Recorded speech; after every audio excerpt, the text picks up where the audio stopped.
Peace, everybody. Welcome to another live edition of Ron's Library and Ideas. I'm Ron, and this is some music that I made while we wait for people to come on in the room.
Welcome to Ron's Library and Ideas. This is Ron.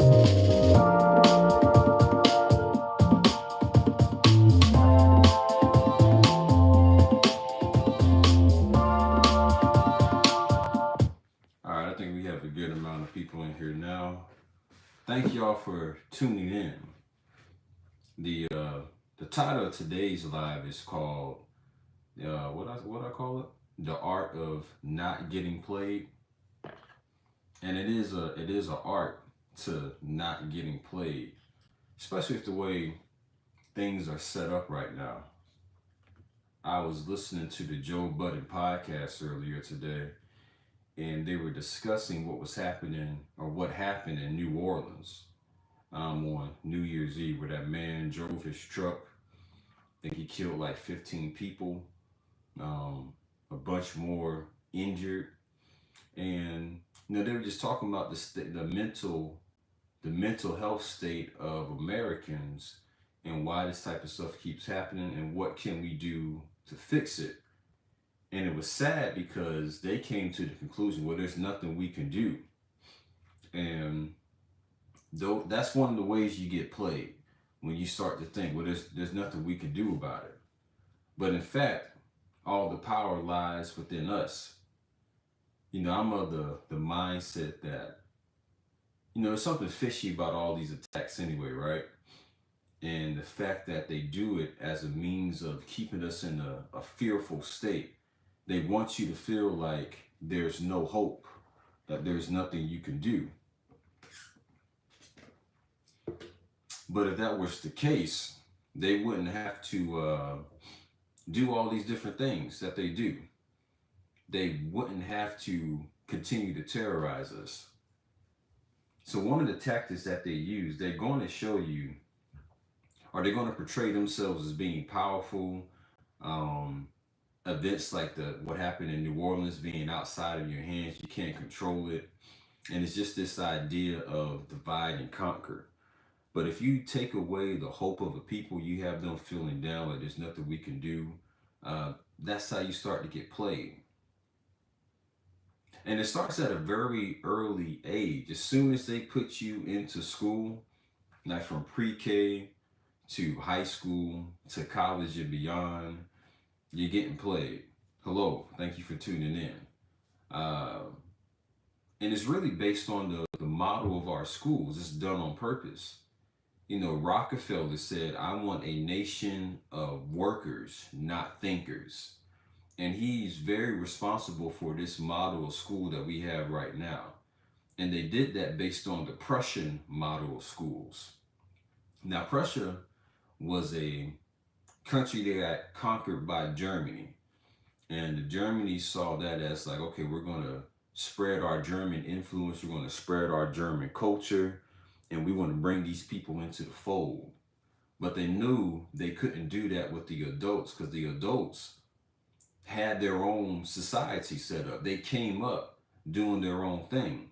But they knew if we get the children involved or we take the minds of the kids, well, we'll be able to control them for here on out. So they started with the schools, putting them in kindergartens. The way those schools were set up, you know, it's highly regimented, right? You come in at a certain time, you leave at a certain time. Uh, you have to ask permission to use the restroom. You eat at a certain time, and you see the teacher as the ultimate authority. They know what's best for you. So you continue this type of mindset or this type of cycle from the age of 5 all the way to the age of whatever, 18. And by the time you get out, well, you've been trained to think, okay, well, this is how I have to survive. I have to go to work, I have to get a job and work for somebody, and I get a good grade. That good grade that you get is your steady paycheck. You know, they're convincing you to just be another worker that keeps the system going. They don't want you to be, you know, a free thinker, thinking for yourself. Because if you do have the time to go and think for yourself, well, you come up with your own ideas, and that may not be in their best interest. Um, Something that I found, this is a book called Man, the Grand Symbol of Mysteries, and this is by Manly P. Hall. I found this book in Chamberlain Book Mine. Haven't finished it yet, but I've been going through reading it and highlighting some things. Hello, thank you guys for tuning in. This is the art of not getting played. And it starts with education. When you educate yourself and you're not taking someone else's word for it, it's easier for you to come to your own conclusions. Now it says in here, one of the first things that I saw that stuck out to me, let's see, it says, only the highest types of men have the intelligence, the independence, the honesty, and the courage to admit their errors and to seek without bias for truth. One of the things is you're going to have to continue learning and be willing to discard what you thought that you already knew when new evidence or new facts come into the picture. You know, for the longest time, I really believed, okay, our government has our best interests at heart. Um, I believe, you know, the stories that they were telling us. And then I started researching things for myself. The turning point for me was looking at 9/11, looking at the evidence that, well, all right, so this isn't what they're telling us, can't be the truth.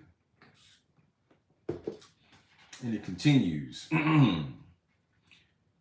True education is learning how to build an adequate foundation under ideals of the race. In the Dark Ages, education was liberation from bondage to superstition. In this still darker age, education must liberate itself from materialism, the most miserable superstition of all. It's fascinating because that idea of materialism, we always need something more. I need the latest iPhone. I need the newest Jordans. Uh, just these different things outside of ourselves that we've been trained to want. It's another way that they play you. you are a soul. Your soul is immaterial. So material things will never satisfy your soul. So that's another way that we get played with our school systems, because we get taught that, okay, I go to school, I make good grades, and then I'll be able to buy these nice things. I'll be able to buy these materialistic things. Well, now we see the way that the economy is set up and how a lot of people are out here struggling right now. I can't buy all the things that I want, so now I'm not as happy. It's this continual rat race. I have to keep, um, I got to keep working myself to death just so I can afford the basic necessities and get some of what I want. They play us like that. They tell us what it is we're supposed to desire. These are the things you're supposed to have. These are the things that you're supposed to want. That's if you let somebody else decide that for you, congratulations, you're getting played. And what's funny is that it's so subtle, the programming that we get. It happens from such an early age. And even our parents and our family and friends are in on it as well, because they don't realize that they're getting programmed for that stuff as well.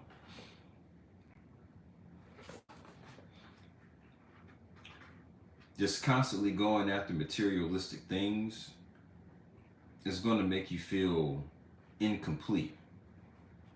And again, that is the goal. You need a people to feel, if you're the powers that be and you're trying to control a population, you have to control what the people believe is possible, what their goals are, and what they want. And they do that by giving us these materialistic things. Even if you think about with the onset of social media and us being able to compare our lives to the people around us, that also brings us dissatisfaction. Comparison is the thief of joy. I don't know if they say that in the Bible or whatever, but that is something that sticks out in my mind, because you have so many people who be in depressed states because they're comparing their lives to someone else. And that's exactly what they wanted to do. All right, something else that stuck out to me in this book, and this is man, the grand symbol of the mysteries. We return to our original premise. Human nature still underlies man's thoughts and actions. We all love to have opinions. We all like to be suspected of intelligent opinions. And we all have a fiendish desire to force our opinions upon other men. We are superstitious enough sometimes to believe that some of our opinions are more than opinions. The result is a congeries of facts, so called facts which have no real existence, but which only which have no real existence, but which only future ages can ultimately disprove. Since the whole universe is encircled by the incomprehensible, and we are only permitted to have our opinions concerning it, let us have only such opinions as will contribute to the common good. Since we must have beliefs, let us have only constructive beliefs. Man will be forgiven for believing in God if his belief can make this world a better place in which to live.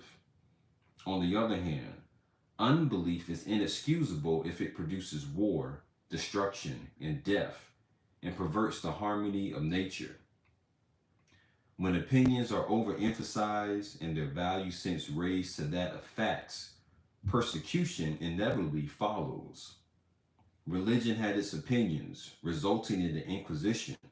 Science is now having its opinions, and the intellectual Inquisition is no less unreasonable than its forebear subjects as victims to the tortures of ridicule and ostracism. Meaning, what I took from that, we all like to think that we're right about things. We get these beliefs and we hold on to them so strongly. Never paying attention to the fact that, you know what, maybe I'm wrong. You always have to be willing to learn. Like, don't just take my word for the things that I'm saying. Part of the reason why I have all of these books is that I'm investigating. I'm trying to find out different things. Someone just said, I wonder what Diddy is reading in jail. Who knows? Yeah, who knows? He's probably trying to figure out a way out. Because, Diddy is an interesting case. Um, that's another way you play yourself when you see someone like P. Diddy or Puff Daddy, and what he presents is a lifestyle that seems to be so attractive. Oh man, he gets to do whatever he wants. He has all this money. He throws these great parties. But look where that landed him now. Not being sexually disciplined. They'll the type of society that we have right now, they'll allow a few people to raise themselves up, and they stand as that shining example on the hill. Like, yo, if you work hard enough or you do the right thing, you can get to that point. But another one of the ways in which we play ourselves is not understanding that this system is not designed to have everyone propped up. Learning more about capitalism, socialism, just all these different ideas of how governments and economies should work, you realize that capitalism needs a permanent underclass. That underclass, the workers, the people who got trained to go to school every day, get off at a certain time, well, that's us. We're that permanent underclass where they only want a few of us to rise up and live that kind of ideal lifestyle. But that's the way you play yourself. Again, that's somebody else deciding what kind of system you should be living in. And when you're trying to do wrong, when you're trying to keep a foot on people's necks, that's where you have to constantly have all these different terroristic things happening. You have to keep the people in a state of fear and a state of hopelessness. But the thing that sticks out in my mind is that if any of this was really working and could work long term, they wouldn't have to do so much. You get what I'm saying? Like, if I had roaches in my house and I sprayed some Raid and I stopped seeing roaches, well, I wouldn't have to call an exterminator. I wouldn't have to continue spraying Raid. I wouldn't have to keep laying out traps because the first thing that I did worked. But you see, with these people, these so-called powers that be, they constantly have to do different things to keep us in a state of terror, to keep us in a state of hopelessness. When you lose hope, congratulations, that's when you're getting played. But what's interesting, on the opposite end of that, having too much hope can be a bad thing as well, or not being able to be objective. In Frank Herbert's book Doom, one of the characters says, hope clouds observation. So by you being so hopeful or just naive in a sense, you're not going to be able to see things for the way that they are.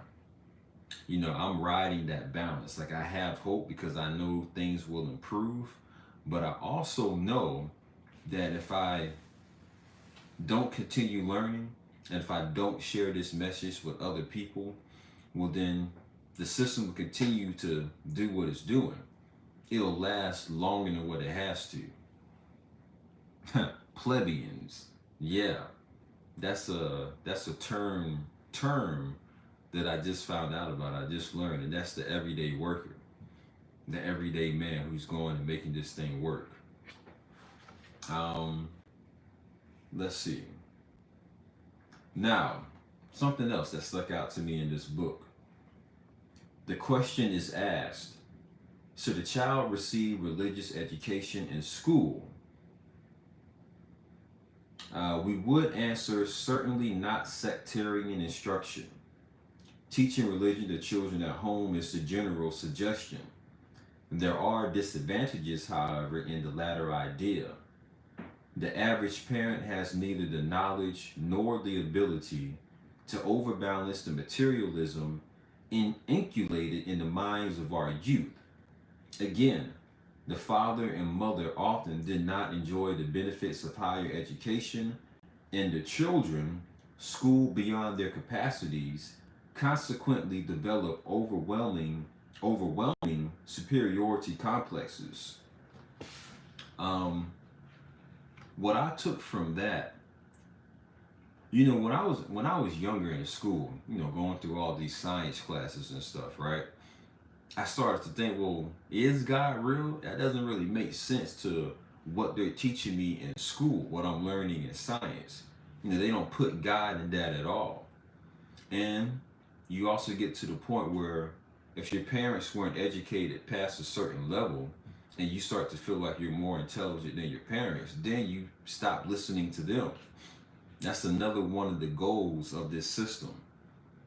Sending your children off to indoctrination camp, well, that's a way for them, your children, to start seeing someone else as the authority.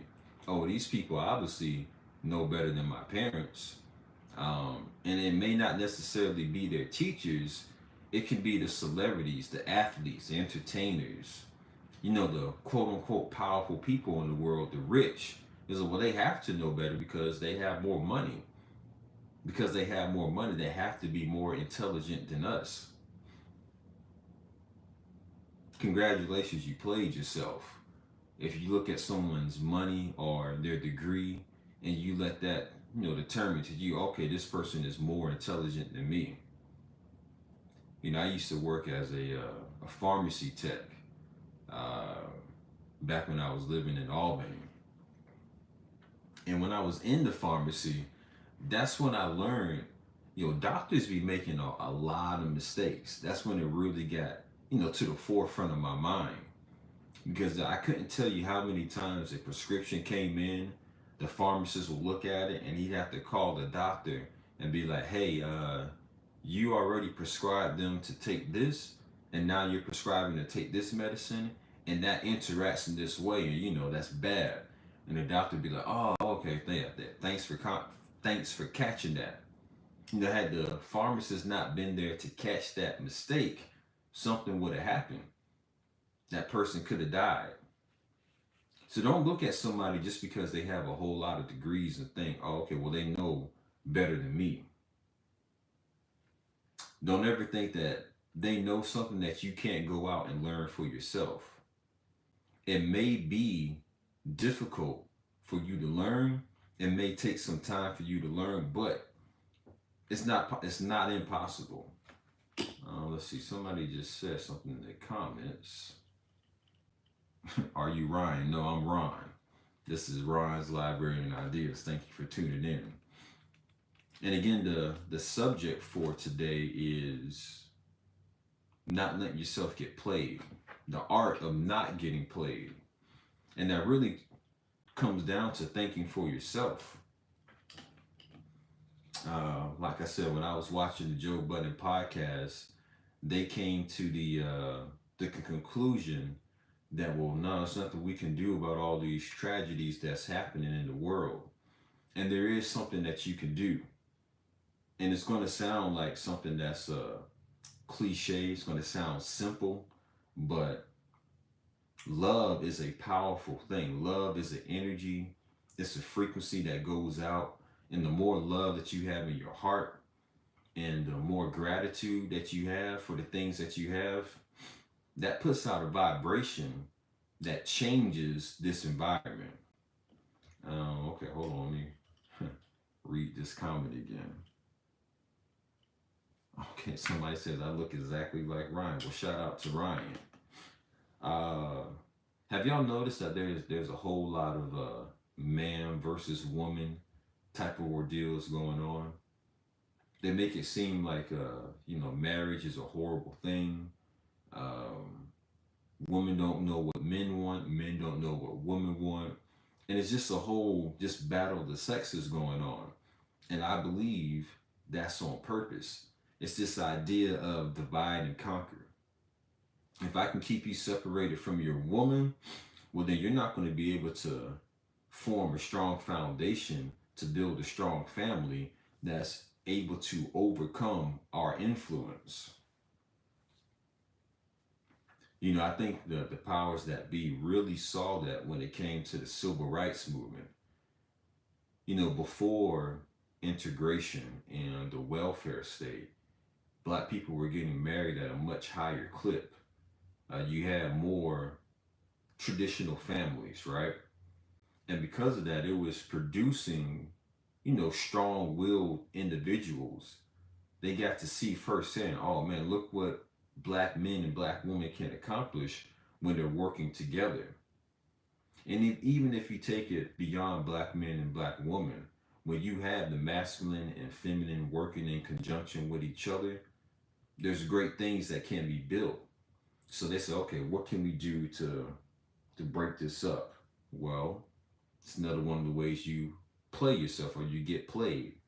They they start to wedge this divide.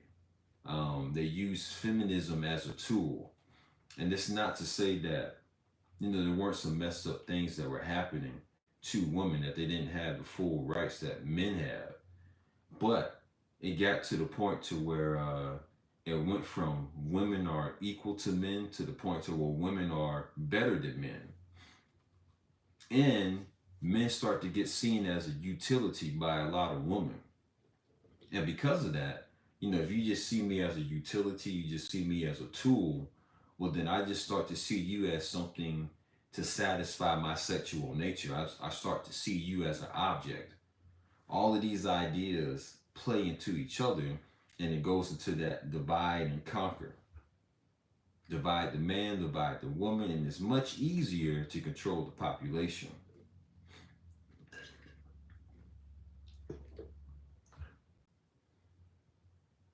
It's interesting that you don't see a lot of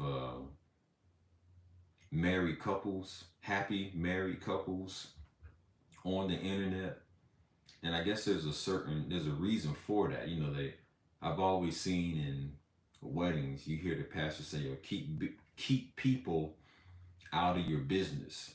So it's like the happy married couples, they're off doing their own thing, enjoying being a happily married couple. It's the ones who are dissatisfied or who didn't have that strong foundation that you hear so much from. Hmm. It's the people who have the most unsuccessful relationships that make the most noise. You hear them complain the loudest. And it starts to put out this idea that, oh, okay, well, men and women, we really aren't getting along right now. So maybe this whole marriage thing isn't worth it. Congratulations, that's the way they try to play you. I'm not married yet, but I am engaged to my lovely lady. And, ever since she's come into my life, I can see how my life has improved. And I know she can see how her life has improved as well by us working together. And it does take work. You're going to have to be willing to grow and improve yourself, cutting out things that are harmful to your relationship. Excuse me. Like for myself, I know she deserves me at my best. And that's always going to be a evolving thing. I know there's never going to be a point to go, aha, I've gotten to the mountaintop. I've done everything I need to do. This is it. There's always more to do. There's always ways to improve. We come down here in a sense to bring some light into this place. And that's something else that I want to speak about. This place, why we see so much corruption, it's because it's like a built-in flaw of the system. I was watching an interesting video about South Korean society. Um, there's a word for these families that control most of the country. They're powerful families that control these corporations, and they're able to exert a whole lot of influence over the government. Like Samsung is a Korean company and it's responsible for 50% of their GDP. And when you give small groups of people a whole lot of power, well, if they aren't good at their core in a sense, or if they're corruptible, well, then you get situations where the people are going to suffer. And it's interesting that this is something that we see all over the world in all societies. It's like the people at the very top don't have the best interests of everyone in mind. They're going to do things that's going to increase their power, increase their influence, and make their lives easier at the expense of the people below them. That's another way we play ourselves, by seeing those people at the top. Oh, well, they have to know better. They're more intelligent than us. They have more money than us. But, people are becoming wise to the fact that, you know what? I don't think that's the case. When I said this place was built in a flawed manner, if you go and look at the video game Black Myth Wukong, it's a it's a Chinese mythological story about Sun Wukong, who started off as, like, I guess, a regular monkey and rose to the highest heights. He was immortal, but the gods couldn't control him the way they wanted to. And he didn't want to be under their influence. And it's interesting how you see these common themes pop up in different religions. So that story of Black Myth Wukong, Sun Wukong, sounds a whole lot like the Gnostic story that says that this place was built in a flawed manner because the thing that built it wasn't the one true God. He was trying to trick you into thinking that he was the one true God.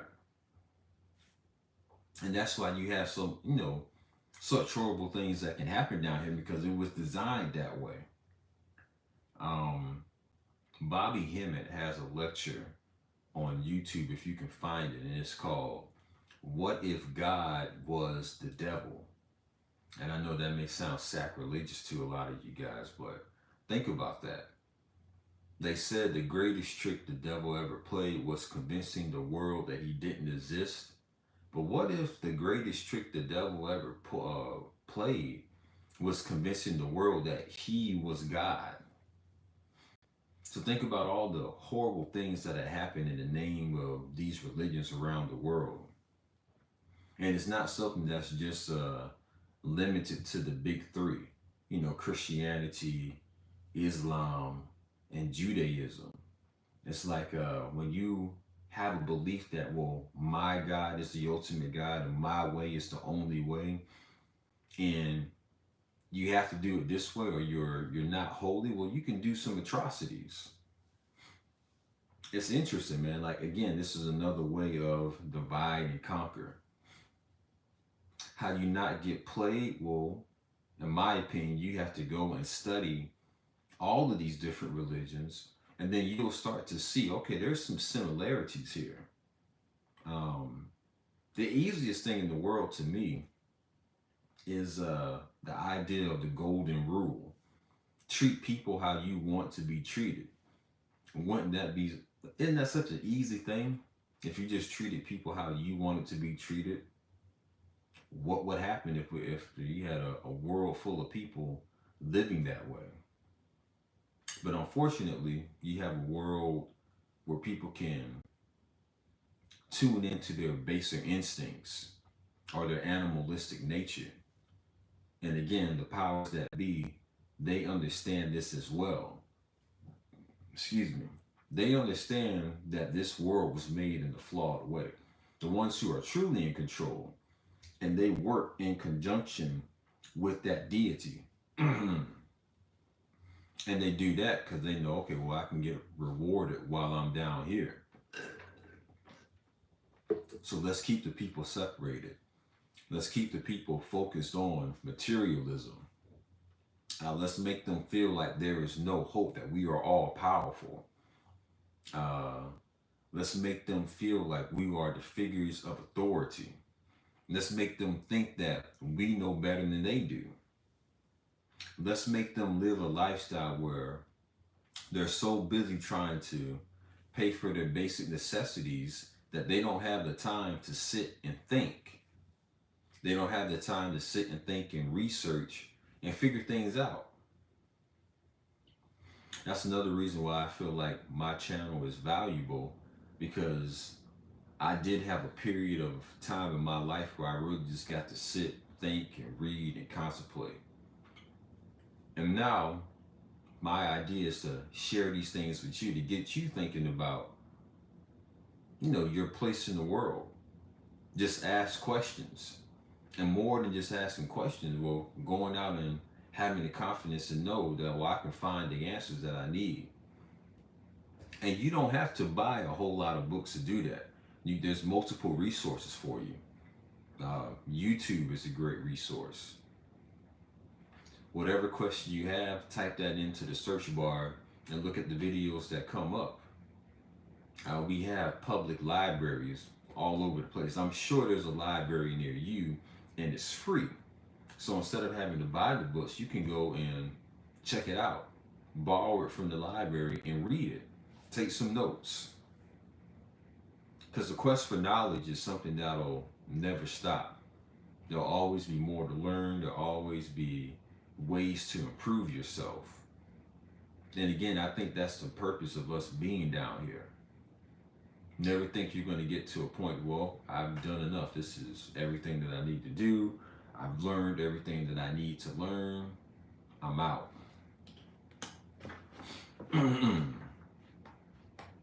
Let's see if I can find something else in here that's worth reading to you guys right now.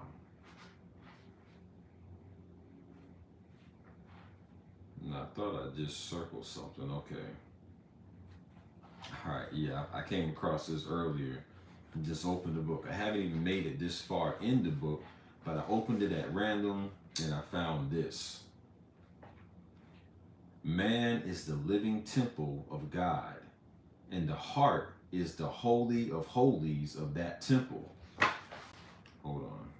Let me get my glasses so I can see this better. Man is the living temple of God, and the heart is the holy of holies of that temple. It is not only the palace of the microcosmic king, but also the mystery temple. It is the inner room, the sanctuary, the very oracular event in which moves the deity. In the ancient temples of initiation, there were rooms which were regarded as the very abode of the divinities, and none could enter without periods of special purification and prayer. In a few cases, it was believed that the God who dwelt in such a chamber was a corporeal being, but more often he was invisible, abiding in the air or ether, and only manifesting himself through the hierophant of his order.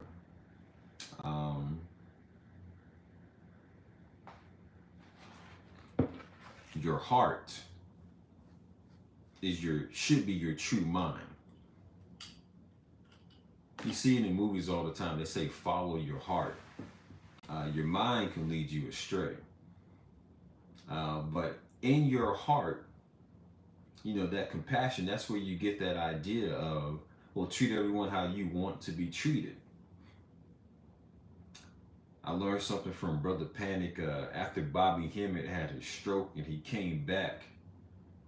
He said Bobby Hemmett was talking to Panic that, love is the answer. Love is the key. We're down here to love.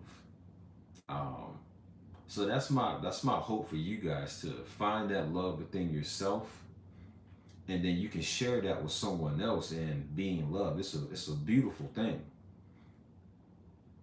It really does make life better. But a life focused on materialism, a life that's focused on hopelessness, it's going to make that love difficult, if not impossible, to find.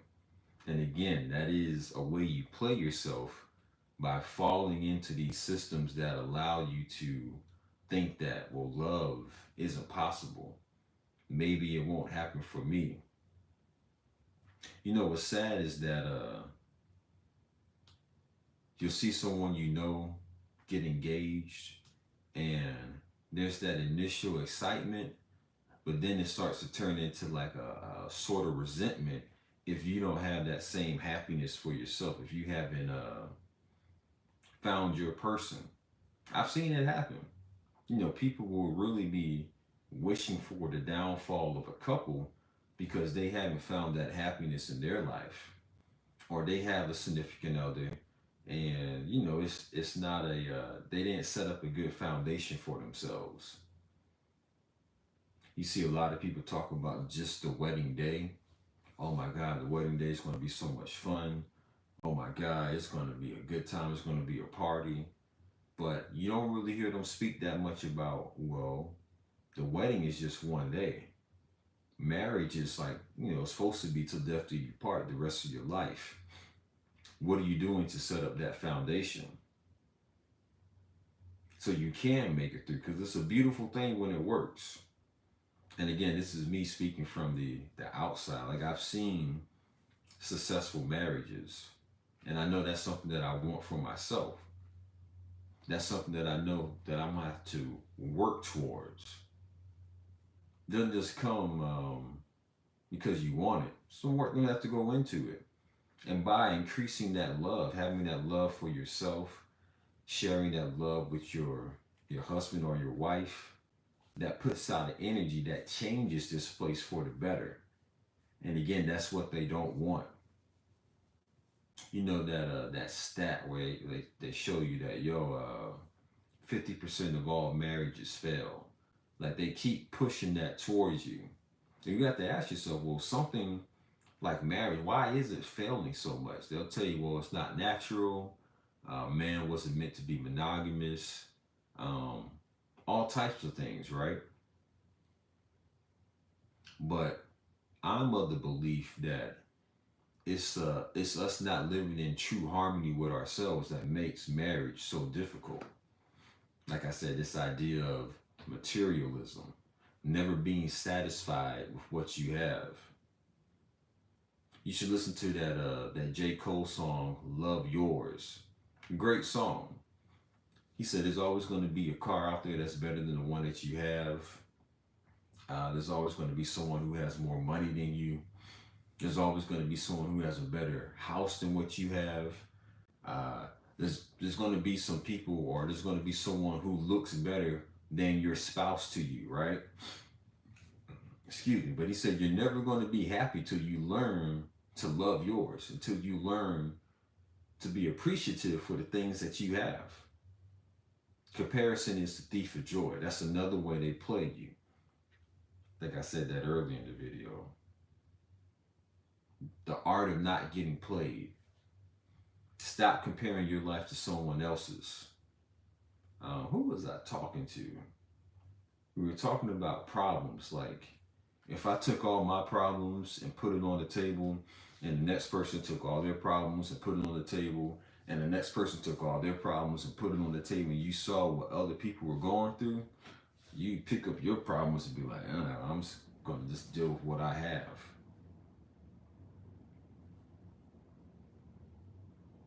It always looks, people want to present their best foot forward, right? So online, on social media, everybody looks like they got it, like they balling. Life is a cakewalk, and that's not the case. More often than not, people are out here having a hard time, and that's okay. There is a way out of that. That's through educating yourself. That is through not following what everybody else does. So yeah, it's getting kind of late. Got to get up in the morning early. I appreciate y'all tuning in. Listen to some more of this song that I made. And if you know somebody who needs some music tell them to reach out to me.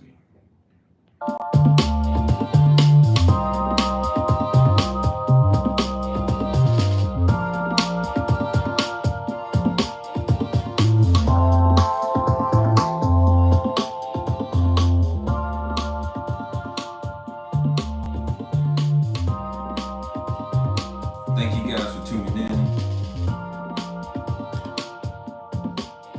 There's some more ramblings from Ron's Library and Ideas. I appreciate you.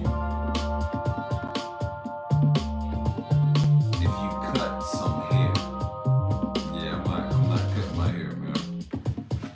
Again, the book that I was reading from tonight is called Man, the Grand Symbol of the Mysteries by Manly P. Hall.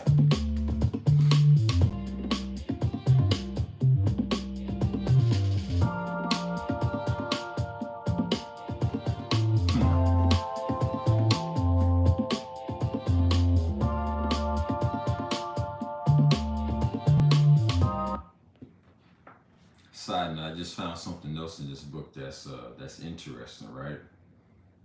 All right, the spinal column in the world tree.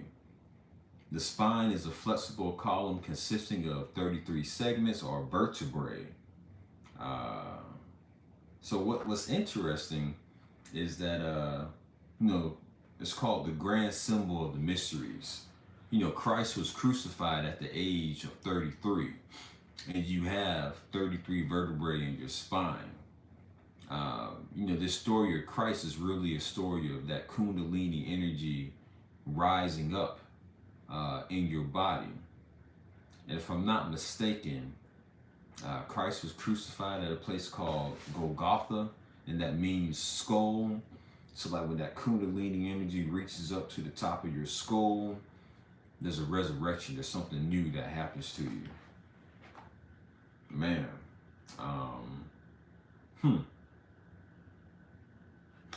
Anyway, I'm gonna read some more of this and I'll bring y'all some more information. Until then, don't let them steal your hope. Don't let hope cloud your observations. Stop comparing your life to other people and keep learning.